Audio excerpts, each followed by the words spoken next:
I can make a big impact even Good. with what I already have in my own possession. I don't have to get another degree. I don't have to quit Yep. my job.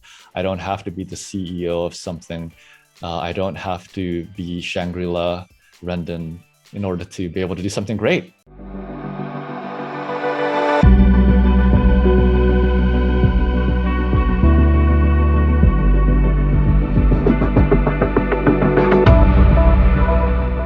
All right. Looks like we are live. Oh, yeah. Well, everyone, let me introduce Justin Tu. All right. Well, Justin Tu is actually appointed as the board of World Ultra Cycling Association. That was just very recent. And on top of that, he has been also conducting the Ultra Cycling Show, wherein he interviews very inspirational, badass ultra cyclists all over the world. He's a California Triple Crown Hall of Famer. He also biked 3,000 miles across America to raise funds and awareness to combat human trafficking in 2014 and during RAAM 2015. He told me he actually raised over 100K thousand. Thank you so much for all the work, Justin. I don't know how you have all this time to do this, everything that I just said. Well, very similar as we were chatting about earlier. And when I interviewed you, we found out very quickly that we have so much in common. It's crazy. That is true. Actually, everyone, when Justin was interviewing me last time, I'm like, is this my is this the man version of me? It looks like just me. You see, he sounds like me. And then the main reason is not because it's not because of what exactly he's doing. It's more of why he's doing it. And I've been asking like, why is he doing it? And that is actually why I'm interviewing Justin too, because I want to find out how is he building the ultra cycling community with a purpose. But before I get there, let me just show you what I'm so fascinated about here. I'm going to share you my screen right now. And Yeah. so this one is actually Justin Tu's screen. And I was so amazed because there are many Justin Tu's here. I don't know which one am I talking to. I guess, let me see. You're wearing a sweatshirt right now. There's no sweatshirt looking here. I know. But like I said, he's an investor. Yeah. So he's wearing different hats. Different hats, different jerseys, different watches. And the only thing in common here is probably my glasses. It's the same. Right. That is true. So Justin, walk me through about like, how come you have all this persona? Is this how you have been? Was it because of cycling? Was it before cycling? Was it before? Was it because of your upbringing? So I'm just curious. How did you become the way you are right now, Justin? Welcome, Daryl. Glad to have you, Daryl. So if you're listening live, #live. If you're listening replay, #replay. Let's have Justin answer my question. So when did it start, you think? Did you know that you're this different persona, Justin? Well, definitely not. I think just like all of us, were born just like my 1-year-old son now, and I'm watching him develop, and he has no clue, but he's learning as he goes along. And I would premise all of this by saying I am originally from South Africa. I always think like that had something to do with it, at least in terms of broadening my perspective. I've experienced different things, as an immigrant to the US. Sure. And my parents were born and raised in South Africa as well, although my grandparents are from China. So I am Chinese. But I think just that interesting experience and upbringing, a bit of a different culture, both with the South African culture, the Chinese culture, that has helped a lot. And then, of course, living in the San Francisco Bay Area for a long time, that has helped. And I think the access to opportunities in the Bay Area helped to give me those opportunities to try new things, to explore new things. Just rubbing shoulders with people like even yourself, although we haven't met until recently, but I've met a lot of people like you in the Bay Area, going to schools there, maybe my peers, friends, so on and so forth. And then, of course, in college, in the workplace. And then I think really the short answer to the question is it's all rooted in my faith as a Christian. and just being connected in my local churches, and then trying to meet needs and try to have an impact on my local community, and just thinking globally but acting locally. That's really what got me started and got me to the point where we are now, you interviewing me and me even having a story to share. Sure. So when you say that you want to be, you mentioned about, as what's the purpose of you? Mm. So when you actually, for example, when you started doing ultra cycling, did you know what the purpose of why you started ultra cycling in back in 2011? Because that was the Yeah, double century. Like perfect your question. friends, what got you into it? Yeah, perfect question. I'm glad you asked that one. No, to be honest, my older brother was the one that got me into cycling. I grew up as a runner. So, Okay. shout out to all the runners watching now. And that was always my first love and passion. I was on the track and field team and the cross country team. I was the team captain through high school. And it wasn't until I got into college, my older brother wanted to get into triathlon. So shout out to all the triathletes, of course. A lot of love for all of you. Yes. And so, as part of the University of California at Davis, we both joined the triathlon team. That's when I bought Gotcha. my first entry level Bike. specialized bicycle and learned how to bike. I felt really awkward wearing those bicycling shorts and everything. I even remember falling over the first time because I forgot I was clipped in. I'm sure many of us have that same experience and story. And that's kind of how I got into biking. And I was just really following in the tracks of my older brother. And I thought this would be cool to do together. But yeah, for the first 2 years, I didn't do any double centuries while I was in college between 2008 and 10. And my brother was starting to get involved with the double century series. There's Mm. about 30 or so of them in California. So we have the largest community of double century races, which is Mm. awesome. If you haven't participated, definitely check it out. And my brother was doing that for the first 2 years. I didn't have time. I was so focused on school. I did make it a point to graduate in 2 years with my 4 year Yep, bachelor's I degree in do. computer science.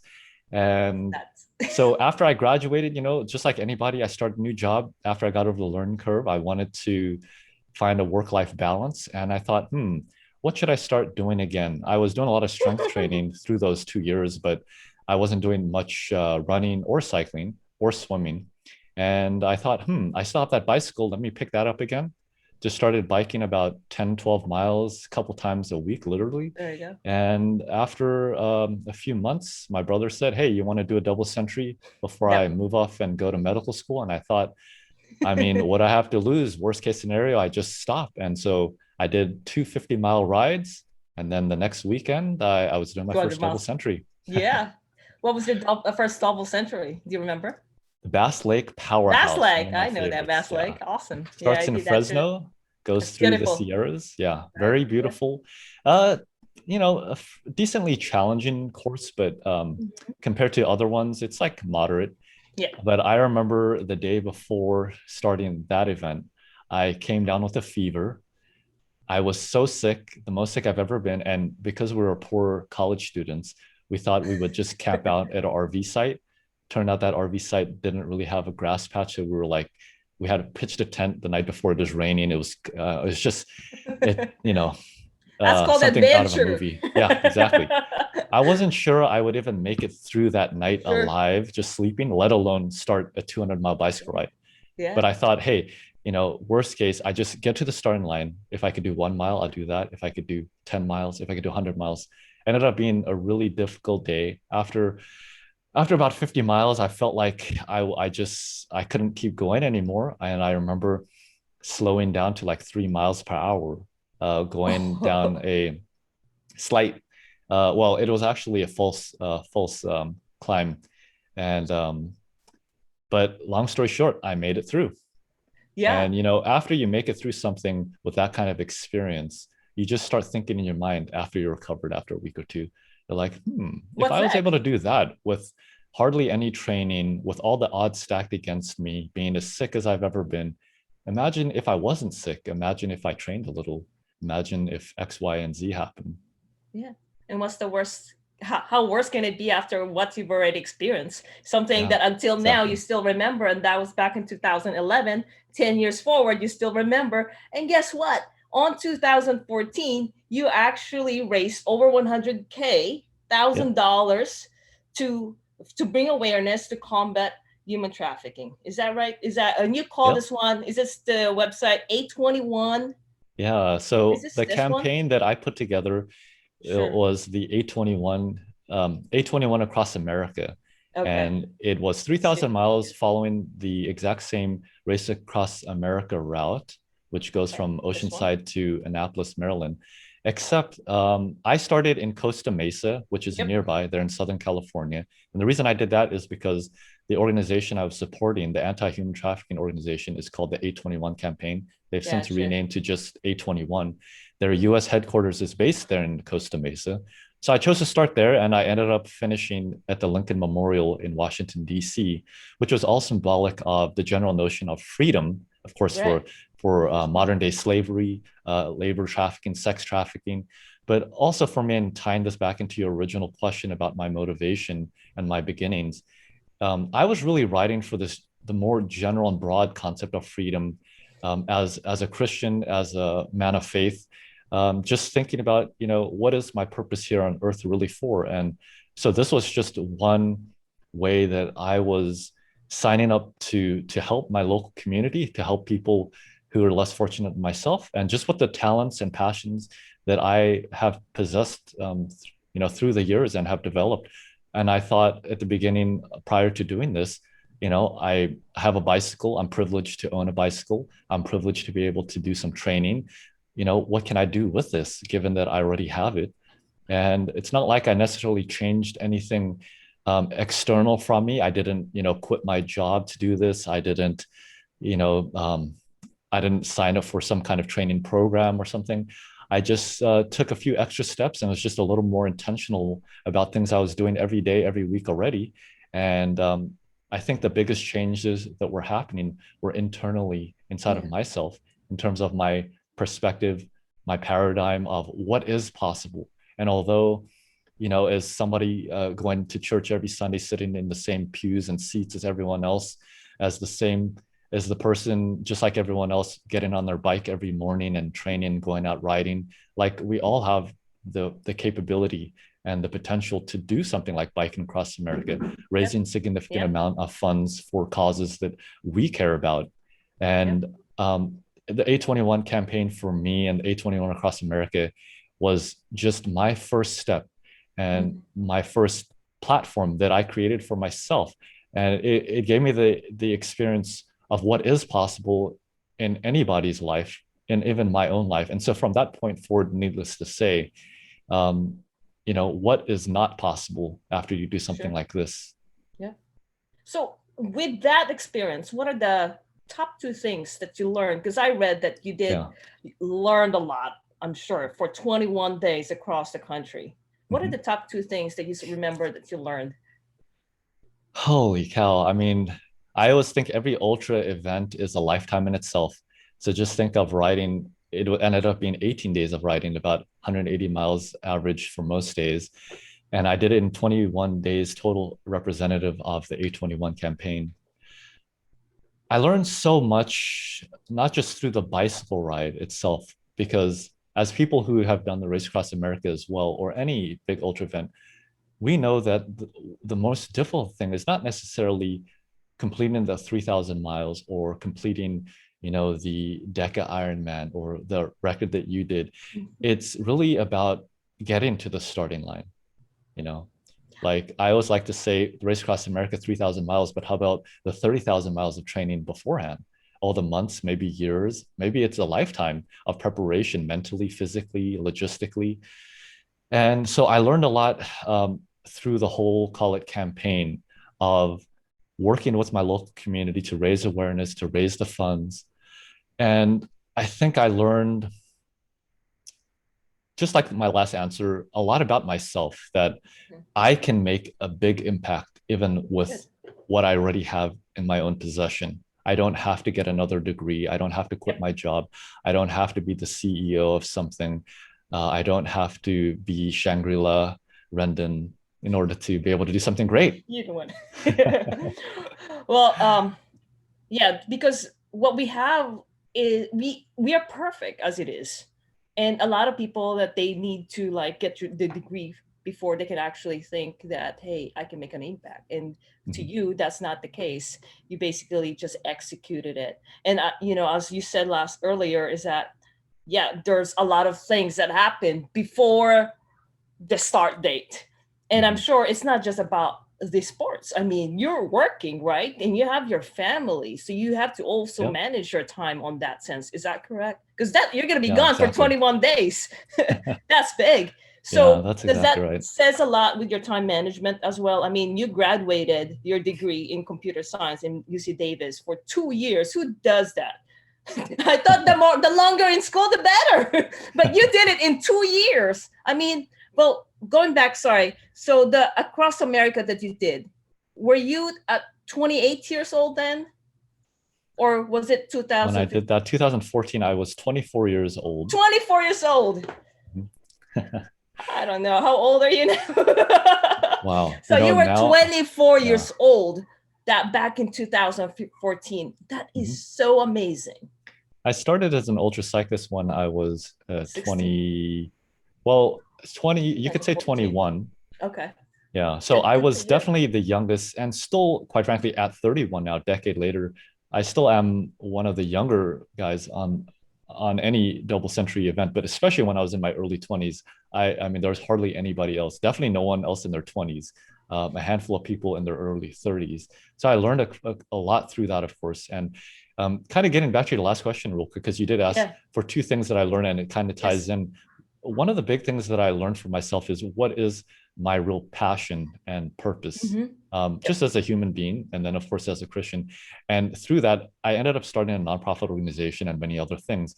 And all of that, the underlying theme was simply my purpose, I believe, is to build community by empowering people. And that could mean a lot of things for many people. And quite frankly, I think a lot of us can adopt a similar kind of purpose or mission in life. Sure. And so for me, it's like, what could I do to just empower one person, you know, and through that building community. So me being a cyclist, me being a business person, et cetera, et cetera. It's all about empowering people like my wife, like my son, my family, people that I interview on my podcast, people in the workplace. And then through that, I believe somehow I'll be able to make that larger community change and impact. Okay. So when you wake Yeah. up, actually, that's like, I want to empower. That's more of like, what is it about? What can I do for my wife, for my son Nolan, baby Nolan? Yep. So wow, Exactly. that's amazing. You mentioned about the nonprofit. I actually. So tell me more about the nonprofit. Well, the nonprofit, the name came from originally, it's different now. It was called Project What Extent. Okay. And it actually still kind of exists, but it's a little I hidden on the actually see that interwebs. one. Yeah.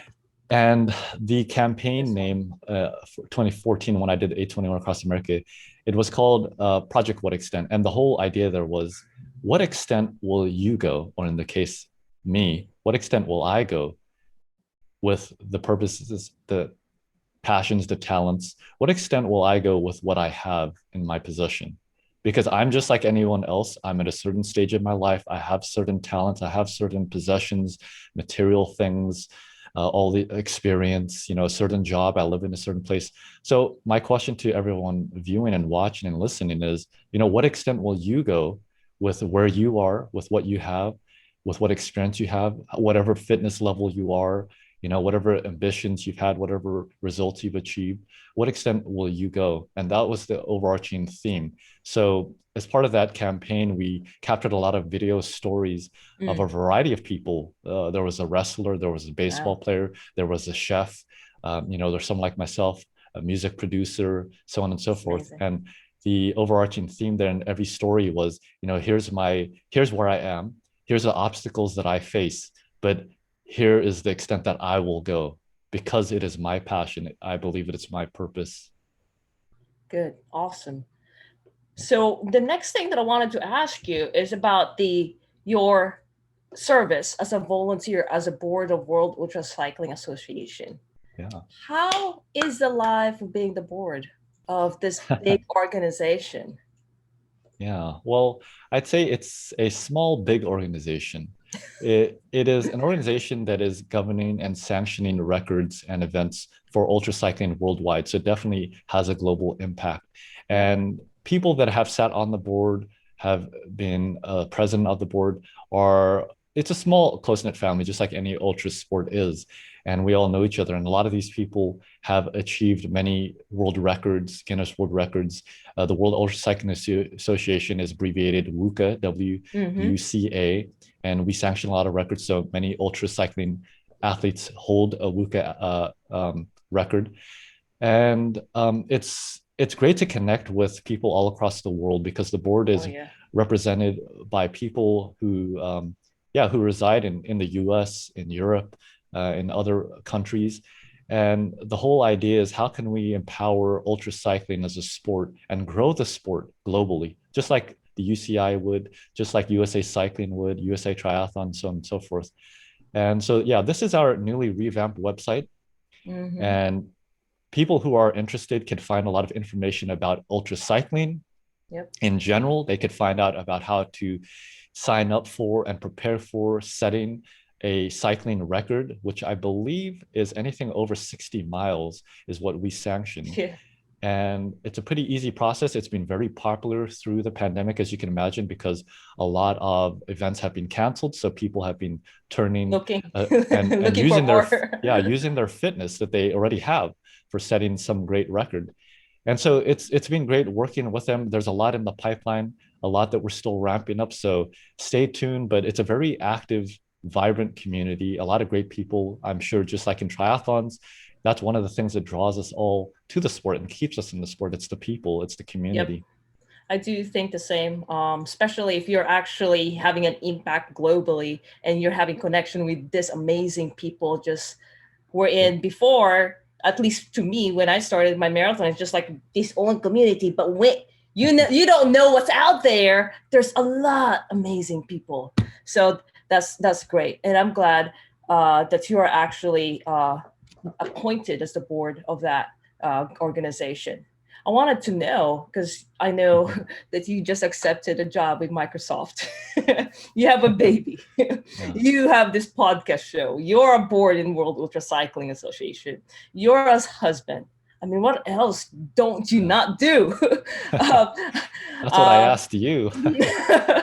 well, so like I said, it's you right now.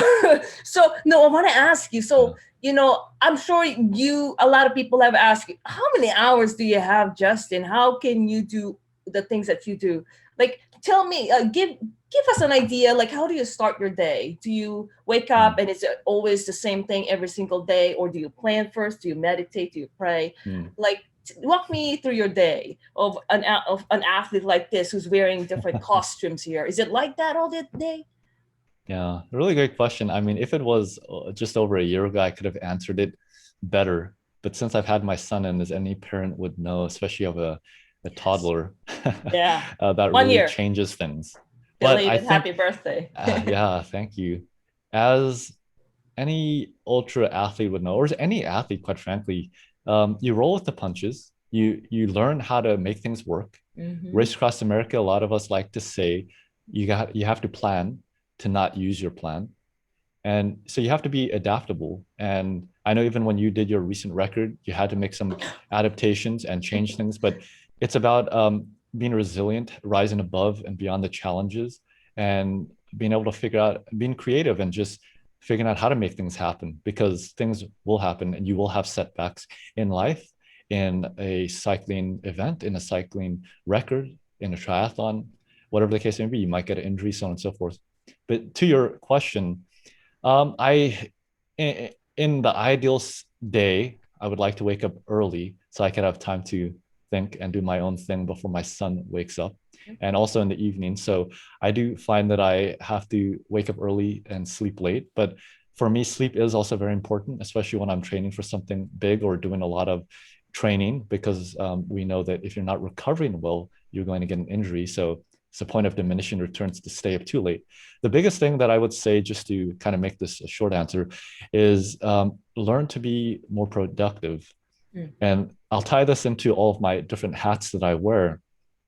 I think one of the things that I've loved most about my progression in life to this point has been all my experience in software and also as a project manager, because through that, I've learned a lot of tools and processes, techniques, and things like that to Systems. help myself to be more efficient.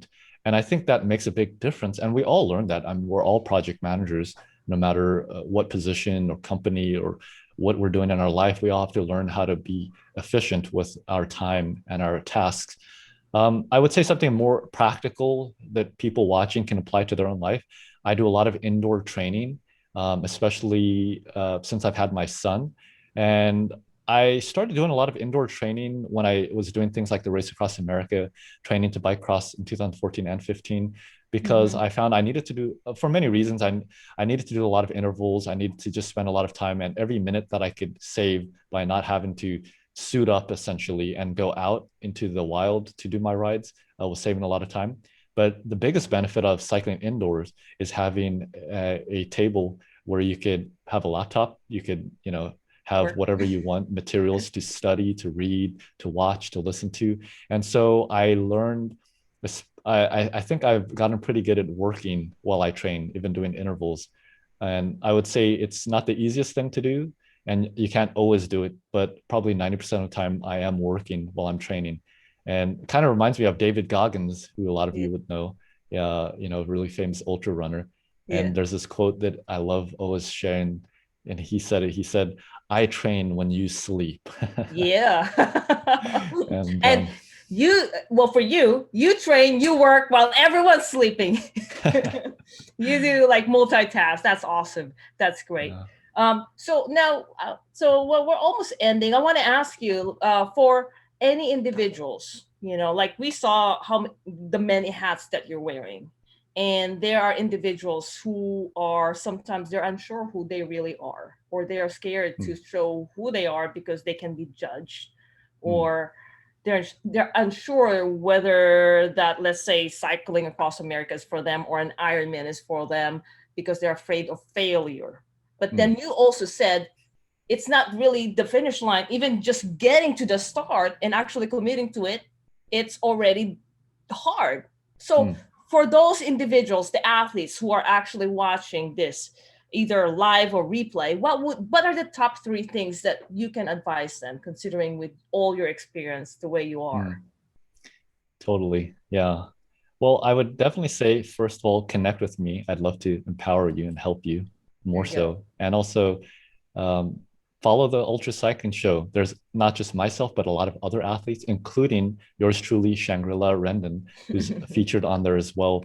I think you just need to stay connected with the right people. It's we're a byproduct of our environment, which includes the people we hang around, the things we listen to, the things we watch. And I myself, through the show, have found a lot of inspiration, and it's kept me inspired to keep pushing the boundaries. Like when I interviewed Shangri-La, I just thought, wow, I need to keep pushing boundaries, even as difficult as it has been with my son and all kinds of other things, work and investments and all of that. I need to keep reaching forward. So have some role models. You could do that by following Shangri-La, all that you're doing. I know you're so active in the community with other podcasts that you might connect with and be excited about. That's very important as well. Just broadening your horizons and stepping outside of your comfort zone. I think another important thing is um, don't let the things you can't do keep you from doing what you can do. And take those first steps, get that experience. To give you a concrete example from my life, I started double centuries. Again, I started just literally riding 10 miles, 12 miles on the same course in my local neighborhood when I graduated college, just riding that 2 or 3 times a week. And then all of a sudden, I did a couple of 50-mile rides with my brother. And then next thing you know, I did a 200-mile ride. Then I did a lot of 200-mile rides. Of course, I am in the California Triple Crown Hall of Fame. I was the youngest ever to be inducted into that for completing over 50 double centuries in a lifetime. And after that, 2013, I had an opportunity. It was a bucket list item, but I thought I'd never actually do it. I biked from San Francisco to LA, and that particular ride was about 450 miles. I never thought I'd ever do something like that. I mean, let alone a 200-mile ride. But yet you do 200, and then all of a sudden you start seeing how 450 might be possible. Then I did that, and I made it. It was challenging, a lifetime in itself. But then after I did that, when the opportunity presented itself for me to bike 3,000 miles across America the next year in 2014, I thought, okay, this is really insane. But if it's about 180 miles a day, I mean, I know what 200 miles is like for one day. So I guess if I just train 20 times more, maybe I can make it or something. And of course, I did that 2014. It allowed me to qualify for the race across America. And I thought, okay, I just have to bike even faster and get fitter. But, what I'm saying is you just have to take it progressively. Along with that, you have to be patient, commit to the process, trust the process as you're putting in the miles, as you're following your coach's training plan, follow that and know that every pedal stroke you're taking, every stride you're running, every arm stroke you're taking, it's making you that much stronger and fitter. And imagine if you do one extra one every single time compared to the person in the swim lane next to you, you're that much stronger and fitter and faster. Wow, that's big. Did you guys hear that? Are you guys taking notes? Because I am. Trust the process, Yeah. commit to the process, be surrounded with these amazing people, follow his YouTube or just follow my YouTube or the show, and be with the right people that would actually influence you. And Mhm. I was laughing because he was telling me how he's progressing and the way he was progressing. Well, if I did that, then I guess I could do that. And then he basically started from 2011 from not even being able to do 200 miles, but he's did it. And Yeah. I'm amazed that he did the, correct me if I'm wrong, but across America, cycling across America at 24 years old. And he became Right. the youngest inducted for Hall of Famer in California Triple Crown at 28 years old. Is that correct? So Yeah, far, exactly. I could and have done now it sooner if it wasn't for being so busy with biking it's cool. across America. And then guess what? I mean, this person, so humble, so giving, a leader, now also a board of World Ultra Cycling Association. Did you ever think that you would actually be working with Christoph Strasser, who's also 7 times record holder? Yeah, I mean, okay, for those who don't know, Christopher Strasher is the greatest ultra cyclist of our time. He's the only male champion of the Race Across America 7 times, and he holds the course record and the fastest average speed for crossing the country. It was about 7 days, 15 hours, and some change. So really great guy. Of course, I learned of him through my ultra cycling years. Never crossed my mind that I would ever meet him or anything like that. I did actually meet him in 2015 at the starting line of the Race Across America. Of course, he doesn't remember that, but we did end up connecting last year, and he is now the co-host of the Ultra Cycling Show. So it's been great to hear his perspectives, to hear the interviews that he conducts, because of course he's an elite athlete at many levels. And yeah, it's pretty amazing just to learn from him, to hear from him, and just to see how humble he is. He's actually a really incredible guy for, the greatest of anything in the world. Usually there's a lot of pride or arrogance or something along the That's good. lines. Yeah, but he is just an incredible guy. So definitely follow him on his different social media channels. You'll be entertained and also enjoy just the great feats that he's going after. He holds other world records like the 24-hour time trial records. There's 3 different ones: track, indoor, and outdoor. He's going for another one this year, so a lot of action to follow him with. And That's great. yeah, I never That's thought a great. lot of these things. I think like a lot of us, I started as a young 20-year-old, Yeah. and doing 10 miles at a time. But again, you just take one step at a time. You just keep pushing the boundaries 1 inch further, 1 mile further. Just believe in yourself. Find people in your life who believe in you and support you. I think that's a great way to kind of end. It does take a village to raise a child. It takes a Yeah. whole community to support amazing people like we all are, to reach for our goals, to believe in us, because it does get difficult. You will need people to prop you up and to cheer you on, to keep you going. And we all know that in ultra cycling, especially the Race Across America, it's very much a team sport. And like they say, the team can't win it for you, but they Yeah. can definitely lose it for you. Yep. Oh my God. Are you guys hearing all of this? Oh my God. All right. Well, welcome, Wendell, Cree, Andrea, Mark. If you're listening, just hashtag live. Yeah, And hello if this everyone. is a replay, hashtag replay. Those are all good stuff. I know. I feel like hopping on the bike now. I got to use all this energy. So, well, before you hop on the bike, I am curious, just last question.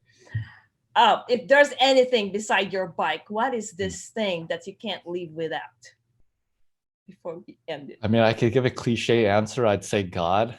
I mean, without that like supernatural motivation, purpose, passion, energy, some reason beyond myself and beyond the things around me here, it'd be difficult. You know, I would just do what everyone else is doing, and I just give up. I would say it's very difficult to be a kind, generous, outward people, community focused person. As we all know, especially if you lead any organization or you put yourself in the limelight, because there's a lot of critics, there's a lot of difficulties, challenges. I would say this is a great way to end that, embracing those challenges and not being afraid of them. You know, you have a decision. You could either avoid difficult situations, failure situations, or you could just choose to say, what's the worst that'll happen? Yes. You know, I was 20 years old, 21 years old when I did my first double century. I was as sick as anybody could ever be. I had not even barely biked 100 miles before in my life. And, you know, I don't know, you're either courageous enough, or at that early age, you're just dumb enough. So it's okay. Choose one or the other. I mean, if you're just, you know, totally ignorant and you have no idea what you're signing up for, just sign up for it. The worst case scenario is you just stop and then you're like, I'll come back again. Well, you got that experience wrap around your head. You can't forget it. And I exactly. Totally agree with you with what's the worst thing that can happen? Mm-hmm. If, hey, you're still alive, go for it. All right. The best thing, the best thing that can happen to you on the flip side to really motivate you is that one day you will sit in front of your webcam and be interviewed by Shangrila Rendon. Oh, you are just so sweet. Well, thank you so much, Justin, as always. I'm so glad we got connected last year. As I said, you're like my mini-me. We're almost alike.